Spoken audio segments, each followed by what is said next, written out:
Hi guys, this is Isaac from Contender Bicycles, and today we're going to be going over how to make your mountain bike feel better, ride faster, relatively quickly from your own home.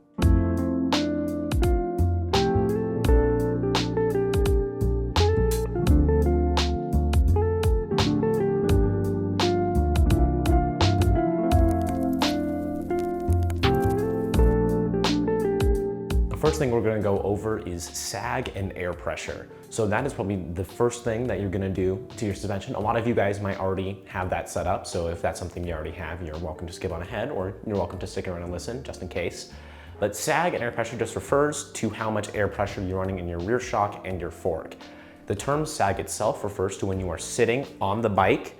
There's a little rubber ring on the inside of the shock and on the fork itself that moves, and where that little rubber ring is sitting, so pretty much where your suspension is compressed just with your own body weight, sitting on the bike, that little bit of compression in there, which is usually around like a centimeter or two, is referred to as sag. Underneath this cap right here, you will find your air valve. This is where you can add and remove air to your fork, whether it is Fox, MRP, RockShox, whatever it may be. Even Öhlins, they all run off the same kind of thing. You just take your shock pump, thread it on there,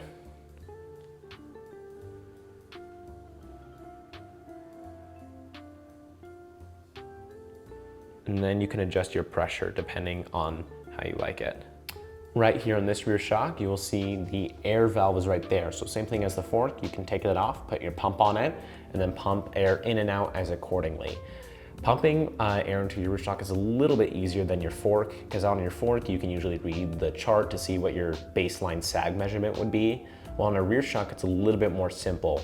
Your baseline pressure for your rear shock will usually be either your weight in PSI, so let's say you weigh 160 pounds, you'll put in 160 PSI, or depending on how aggressive you ride, you can get up to your weight plus 15%. So that could, or just 10% either, depending on how you ride. So that could even, so let's say you are 150 pounds, you would put in like 165 PSI. That rings a little bit more true for shorter travel bikes, or like bikes around under or around 130 millimeters of travel. To start setting up your sag, make sure that your sag rings, the little O-rings on the stanchion of your fork and your shock, are slid all the way down to the dust seal. And then you're gonna wanna get on your bike pretty gently, just like this, and see it all of your body weight. This is how you're gonna get your sag for your rear shock. And then to get your sag for your fork, you're gonna wanna stand up and get a little bit more weight over the front end of your fork to get sag for your fork. And then proceed to dismount gently so you're not moving those sag rings too far in. On forks like this Fox fork right here, they don't have any indications on the stanchion of where the rubber ring is, so you have to measure it. This fork is 150 millimeters of travel, so at the sag I like to run, that means that this ring should be between around 2.5 to 3 centimeters. As you can see, when I put it up right there, it's almost right at 2 centimeters, which means I'd want to decrease the amount of pressure in this fork for proper sag. This right here is a RockShox Pike fork, and unlike Fox forks, it actually has measurements written on the side of the stanchion, so you don't need to measure it. So when you sit on the bike and your O-ring moves, so let's say it was like right there, and you have a 150 mil fork, you can see right there you're running around 10% sag, but let's say you had a 160 millimeter Pike, it can show you exactly right there that it is running right around 20% sag. And this goes for most RockShox forks. Sag itself is a pretty great thing to start out baseline, because once you have your sag set, you're pretty much already like 75% of the way there. Proper sag can be different for certain people though. Let's say you like a very, very cushy ride and you just want your ride to be soft and comfortable and you don't ride very aggressively. I'd recommend something maybe like 30% sag or something around that range. When you're sitting on the bike, that means your shock is compressed 30% of the way through its travel. But then you also look at some people like cross-country riders who want to ride very aggressively and they don't have a ton of travel to start with, so they're going to run their sag at a much lower number. I know when I raced XC, I would even run my rear shock at only 20% sag, sometimes my fork only at 15% sag, just for efficiency reasons and also because there's not a whole lot of travel to start with.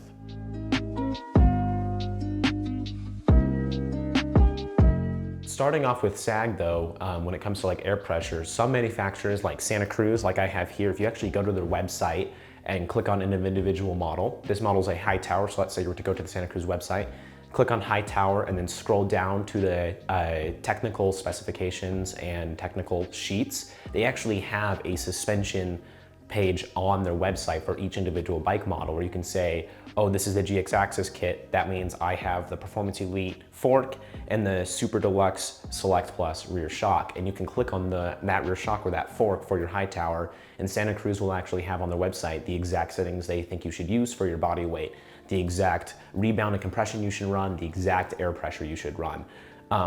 Maybe you might change that up depending on how you ride, but it is a very, very good baseline. I remember when I first got this bike, it got me like 90% of the way there. It was a pretty great baseline. Not all manufacturers do this, but if your bike manufacturer does happen to do this, it's a great place to start.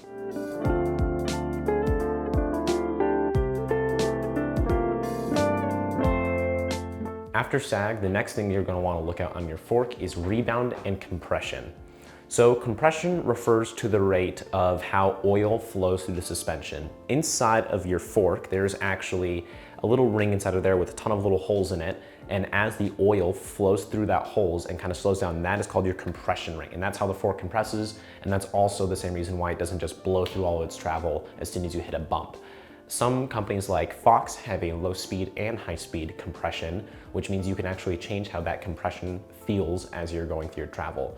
There are other forks though that will use a lockout, like Scott's Twin Lock system or Bea's Squid Lock system or RockShox's Twist Lock, anything along those lines, where they actually do that lockout is your compression setting. So as you push that lockout in, it will start to close off those holes, and then the oil will flow through the holes inside your fork much more slowly, which means that your fork doesn't compress as fast. That's how a lockout works, and that's what your compression is. You can adjust your compression, like the high speed and low speed rebound. So let's say your low speed compression is set really, really high. That means that when you're running at a very, very low speed and pretty much in the top part of your travel, let's say you're climbing uphill or something, it's very easy to go through the stroke of your shock. So that means that you have a very plush ride off the top of your travel. And then there's things like your high speed compression, which means when you start going quite a bit faster, let's say you're descending, obviously, at a higher speed, that compression is not gonna be quite as fast. So that's great to say if you want a plush ride uphill, but then you want a more aggressive downhill without bottoming out all of your travel, you could set your low speed compression really, really soft, and then you could set your high speed compression very, very hard.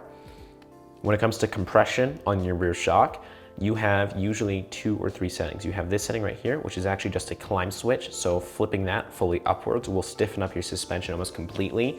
Better for long climbs, gravel roads, fire roads, or whatever it may be. And you can flip it down again to have your suspension completely soft.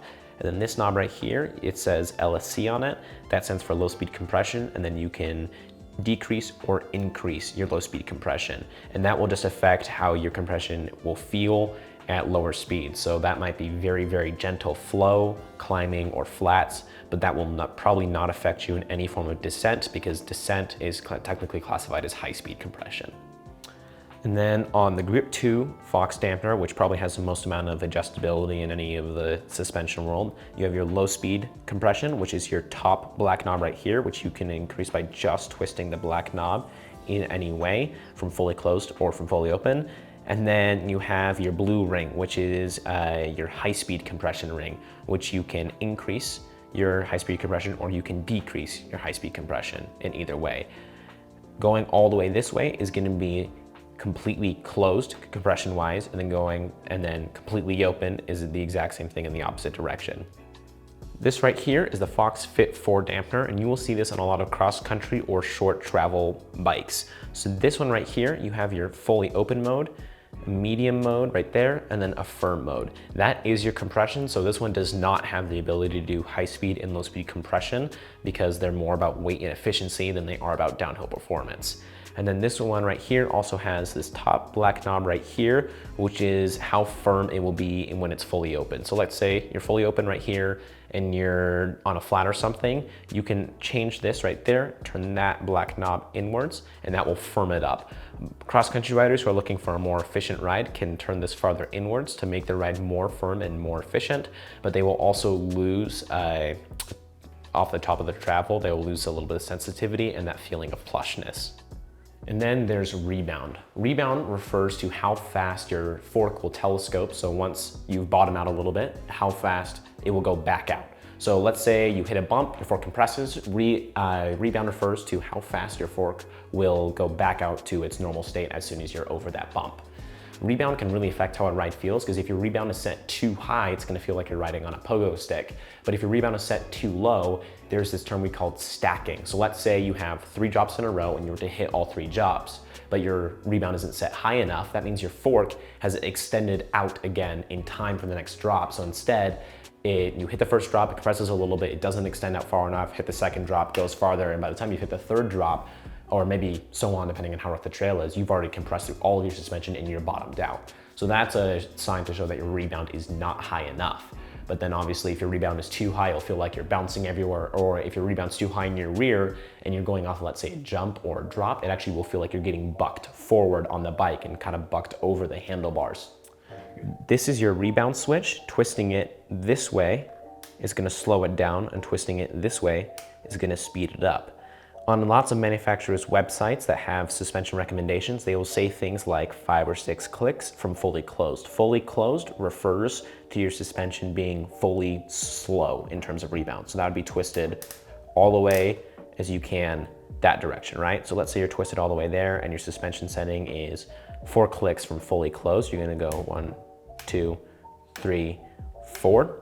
And then that is gonna be your rebound. And then you can adjust it farther this way for faster or farther this way for slower rebound, depending on what you like, depending on how you're riding. That is what it is for a RockShox rear shock. And this is a Fox rear shock, but the same rebound schematics apply. So this is your rebound switch. Twisting it this way is gonna slow it down all the way, so that, let's say it's slowed down all the way, you can still do the same 1, 2, 3, 4 clicks of rebound from closed, just like your RockShox ones or whatever the manufacturer's specifications is. But that is your rebound switch on a Fox rear shock. And then on this fork, this is your rebound knob on the RockShox fork. So it does not have a high speed and low speed rebound. It is just rebound overall. So you can make it completely slow going this direction, or fully closed as you would call it, or speed it up in the other direction. And once you find a setting that you like, you can use an Allen key, tighten it up. That way it doesn't move on you. Right here, there are the manufacturer specifications from Fox, which will show weight right here, and then how much PSI you should be running. And then right here will show clicks of low speed and high speed rebound. This is great because you can get all of your baseline settings for your fork and also your baseline sag measurements before you actually measure your own sag. This nut right here is covering up your low speed and high speed rebound. So you can come over here, twist that off. And underneath there is your low speed and high speed rebound. These knobs are labeled. It is HSR for high speed rebound and then LSR for low speed rebound. So slow is this direction or fully closed, and then fast is this direction or fully open. So you can twist it 1 knob at a time and do clicks that way, or go back to the exact same way you had it. And same thing with high speed rebound. You can slow it down by clicking it 1 or 2 clicks this direction, or speed it up in the exact direction.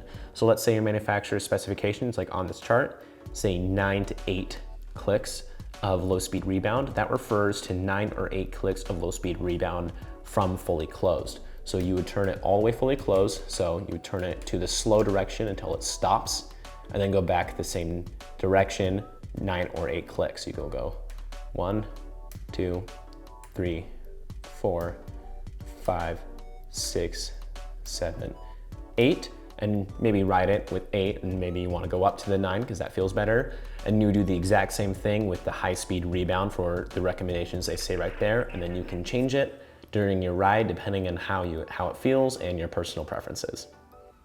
If you see this on the back of your fork, you might, if you have a Fox 36, 38, newer RockShox forks, or MRP suspension, this is a bleed port. It releases pressure buildup of air over either, let's say, like a really long aggressive ride, or actually even just elevation change. So let's say you went for a ride and the drive from your home to the trailhead increases in elevation. You can push this button right there, just like that. And pushing that will release any air pressure buildup that is left behind in the fork. Well, thank you for joining us today. And if you have any more questions about suspension or any technical questions, you can feel free to call us here or even come into the shop with your bike and a mechanic would be happy to talk to you. We have our locations here in Salt Lake City and in Park City, and our phone numbers and addresses are all listed on our website, contenderbicycles.com.